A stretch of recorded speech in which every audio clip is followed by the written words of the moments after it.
Instead, one might do better to pursue what might be termed its concretization. One of the most compelling of these refutations articulated within the discipline of psychology was offered by the psychologist Otto Gross, a gifted but intensely troubled associate of Freud in the very early days of psychoanalysis. His was the notion of the revolutionary unconscious. The psychology of the unconscious is the philosophy of the revolution, as Gross put it. According to Gross, Freud himself was guilty of what amounted to a religious attitude toward the unconscious, disguised behind a facade of scientific impartiality.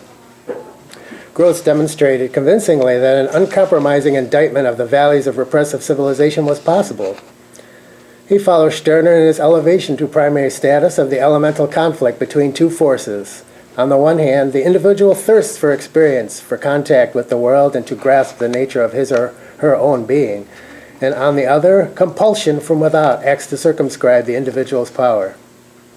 One initially experiences this conflict as externally rooted, but gradually compulsion is internalized as superego or conscience and exerts its control at the expense of the autonomous self. Even though Gross's theory of revolutionary psychology did not gain a wide following, certain strains of his thought have managed to come down to us in a form which retained much of their original power. Herbert Marcuse, one of the prominent theorists of the Frankfurt School, was an obvious heir to this revolutionary brand of psychoanalysis. Marcuse's 1955 work, Eros and Civilization, sets out a Freudo-Marxist conception of a possible progression to a non-repressive society, using Freud's theory of repression as his springboard. But the potential for backsliding is ever present, as Marcuse contends in his epilogue critique of neo-Freudian revisionism. In this section, he takes to task certain intellectual errors of Freud, those he terms the revisionists, which he identifies with the practice of humanistic psychology, and finds these revisionists more caught up in status quo ideological constraints than Freud ever was. Referring to this contingent, he writes, psychoanalytic theory turns into ideology. The personality and its creative potentialities are resurrected in the face of a reality which has all but eliminated the conditions for the personality and its fulfillment. This notion of an inquiry into the nature of reality that is only allowed to operate within a severely circumscribed sphere is a favorite target of Max Stirner.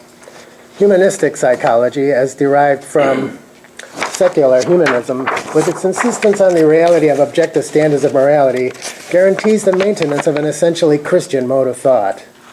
The ideology of liberal rationalism delimits this worldview right down to the basic interaction between analyst and patient, reflected in one of humanistic psychology's core tenets, the non-pathologizing view of the person. This retention of traditional ethical presuppositions, couched in the ideology of political liberalism, thus guarantees the hypostatization in the therapeutic setting of concepts such as tolerance, equality, and cooperation. In concert with the concept of the non-pathologizing view of the person, one is left with a situation in which practitioners follow a therapeutic approach, where mere platitudes are asked to take on a psychotherapeutic role, which enjoin the client, quote-unquote, to adopt the accepted notions of justice, equality, and cooperation to achieve a moderate level of contentment. It's no wonder, in light of this state of affairs, that these purported humanists can't decide whether their philosophy should be thought of as secular or religious. The revolutionary implications of the psychoanalytic project, founded on the struggle against repression, are in this way eviscerated. Identifying the places where psychology segues into a discipline whose primary function is to reinforce state prerogatives, coupled with learning how to build on the rough beginnings of a new psychology based on the struggle against repression, can function as that long sought-for missing link which connects anarchist theory to practice.